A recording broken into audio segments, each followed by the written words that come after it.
Hi everybody, I'm Jeremy Cordo, the Court of Public Opinion. Peter Clayton is here. Peter, have you seen this? I couldn't believe this when I saw it the other day. The iconic Tupperware company warns that it will go out of business after 77 years. 77 years. Its shares having fallen 90% in a year. Now, Tupperware was, golly, it was in the culture of the country. People had Tupperware parties. If they have a problem, maybe they could get those sort of, I don't think, are they male strippers, the chipmunks? The shorts, they could come around and you could put a younger twist, if that's the word, on Tupperware parties. But I don't think you should let the whole thing slide, because if the product was good for so long, for so many, and it was so economically successful, why would you let it just go? The firm said Friday that its future was substantially doubtful. They were examining layoffs. Its shares were down 90% over a year, 50% in fact since Monday. The iconic brand Tupperware is facing extinction after its shares fell. Blah, blah, blah. Dire performance follows. The filing issued by the company Friday that, as you have to do if you know your company's in trouble, you have to announce it to the stock market. So they did that, which does nothing, I would have imagined, other than speed up the whole process of your demise. 77 years. But it's a little bit like, I suspect, Avon. You know, Avon calling, ding dong, that was something that was also in the culture of the company and the country. But you don't hear anything about Avon anymore. I'd love to go through, would make a fantastic documentary, to go through these very successful companies and find out what went wrong, why did they lose their way. I always believe, whether it's a radio station, God, I've seen that, or it's Tupperware, or it's, I don't know. I always feel or suspect that it's the 12-year-old in the marketing department who tells the wiser heads how to do what they've been doing successfully for generations. But for some strange reason, people are obsessed with youth and they think, oh, well, she's 12, she must know what she's talking about. Heaven help us. It's April the 13th. Happy birthday, happy wedding anniversary. Before we get into other stuff, I mentioned it was a few days ago, it was the day of the liftoff of Apollo 13 in 1970. This is the day that crackling communication from Apollo 13 to Houston took place, which said, okay, Houston, we have a problem here.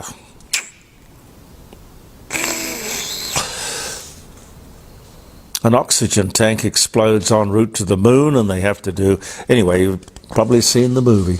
But this was the day. The first Pony Express... Hey, Pete? Yes. The first Pony Express rider reaches Sacramento in California on this day in 1860. And I think it was only in existence for, was it 6 months or 18 months? Not a long time. Very short time, yet the Pony Express is in the language, it's in the culture. Not exactly like Tupperware and Avon, you understand, but you see what I mean. Don Adams, American comedian, Emmy Award-winning actor, Get Smart, Tennessee Tuxedo, The Bill Dana Show. Oh, he was so clever. So clever. Born in New York City. He died in 2005. He was born this day in 1923. When I was doing Blind Date nationally for the 10 network, they had him on 7 up against me. And I knew I was a cooked goose because I thought to myself, well, if I was at home would I be watching Blind Date or would I be watching Get Smart? I would have been watching Get Smart. Anyway, I like Don Adams. Missed it by that much. So clever. You can't write that stuff. That all came from his inspirational interpretation of the character. Yes. Would you believe was another part of it, wasn't it? Sorry? If he said something, and he said, 13 men, somebody had a gun to his head or something, and he'd say, I have 1,500 Secret Service men coming through that door in 10 seconds. Nothing happened, and he would say, would you believe 10 Secret Service? So funny. So funny. The first elephant arrives in the United States of America from India. 1796. Poor elephant. Why don't you leave him at home? Robert Watson Watt, Scottish physicist and developer of the radar and radio directional finder in World War II, is born in Scotland. He died in 1973, but he was born this day in 1892. Well, that was a hell of a thing to have in the war, that you actually had radar. By golly, that could have been an advantage. Guy Fawkes, the English Catholic conspirator who was convicted of the gunpowder plot. That was the plot to blow up federal parliament. Guy Fawkes, where are you now that we need you? He was born on this day in 1570. He died in 1606. I think they cut his head off from memory. The best view of Halley's Comet in 2,000 years. 837. How would they know? How would they know back in 1837 what was a good view or a bad view? Pan Am places $525 million order for 25 Boeing 747 aircraft on this day in 1966. Now, of course, along with Tupperware and Avon, Pan Am isn't around anymore. I'd like to check that one out as well. I tell you, that's the 12-year-old in the marketing department. That's the one. US record producer Phil Spector is found guilty of second-degree murder of actress Lana Clarkson in 2003. That was 2009. He was found guilty. Butch Cassidy, the American desperado, Wild Bunch Passage, born in Beaver, Utah, died in 1908, born 1866. And if you remember the day for any reason, a couple of the highlights, in my book anyway. Hope it'll be a good day wherever you are going, whoever you are, wherever you are. And you could be absolutely anywhere, because this amazing podcast that we have now, we are on Facebook and we broadcast, and you can see from where we broadcast and how we broadcast. But now that there's a podcast out there, all you have to do is to say, hey Google, or whatever your method of finding podcasts happens to be, and you just say Jeremy Cordo's Court of Public Opinion, and it's there. But you get the audio, not the video. But so it's a brave new world, ladies and gentlemen, one I find myself in awe of. Lead story on the Channel 9 News on Monday night was this one: football star vilified over his colour. This bloke, who's a big, tough guy, good footballer, paid $1 million a year or more. Then, of course, you've got endorsements and whatnot. Somebody on social media, apparently, said something to him about his skin colour. I couldn't see anything particularly notable about his skin colour. I don't know or care what his skin colour happens to be. It's obviously a very thin skin, regardless of the colour. Honestly, when I went to school, people would call me a frog, and worse, but frog because I had a French surname. And I remember there was a German kid in the class, and they used to call him Squarehead, and Nazi, and all sorts of terrible things. People do that kind of thing, particularly kids. We understood that what people say, really, in that sense, context, doesn't mean anything. If you're a blonde, and people tend to tell blonde jokes, and they think if you're blonde, you're dumb, what is somebody going to say about you because you're black or brown? What the hell does that matter? People risk their lives to get a suntan. Go figure. Nothing wrong with being black or brown. This shouldn't make the lead story in the national news. I'm sorry. I think this is just feeding a very nasty thing in society. World's gone crazy. Here's a thought, though, not only to that particular football player, but anybody. Don't look at social media. It's filled with maliciousness and nonsense and crap. Everything except, of course, this program, The Court of Public Opinion, where hopefully, thanks to me and Pete, we'll always give you common sense. A prejudiced view, I will admit.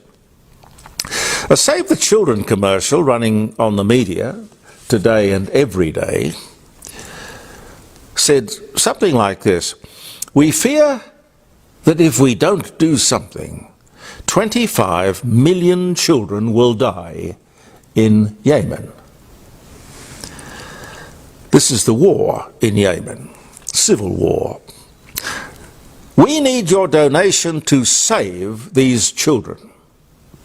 It's filled with pictures that are designed to make us aware of this terrible, terrible suffering. I get it. I don't doubt that there is a lot of pain going on there, but a better and faster approach would be to immediately get the Save the Children Fund to lobby, beg, force, whatever you can do, the United Nations to put together a peacekeeping force immediately for deployment in Yemen. That would be a practical thing to do. You see, this is a proxy war between Iran and Saudi Arabia. That's all it is. Nothing to do with anyone else. You need to talk to the people who are causing the problem. Can I spell it out to you? Iran and Saudi Arabia. That is where the ads should be running, not Australia. Or I have no doubt they're being run in Europe, America, England, everywhere. Doctors say they can no longer continue under the present Medicare arrangements. You would have seen this story, I'm sure. The problem seems to be that bulk billing is no longer affordable. Can't do it. Which, of course, was the great incentive for us to agree to the Medicare legislation in the first place. That is, that we would pay nothing at the doctor's surgery. The doctors say that is not possible anymore. So could I suggest, in all humility to the government, that paying the Medicare levy on our tax every week or every month or every year or however you pay it is also null and void? You made a deal, Prime Minister. Well, not necessarily this one, but certainly Whitlam and Hawke. You made a deal. Free health care in exchange for everyone paying a Medicare levy. And in fact, if you are not paying another levy, which is your private health insurance levy, you are hit even more. Well, the government has failed to live up to their end of the bargain. What are you going to do about it? I get it. I get it.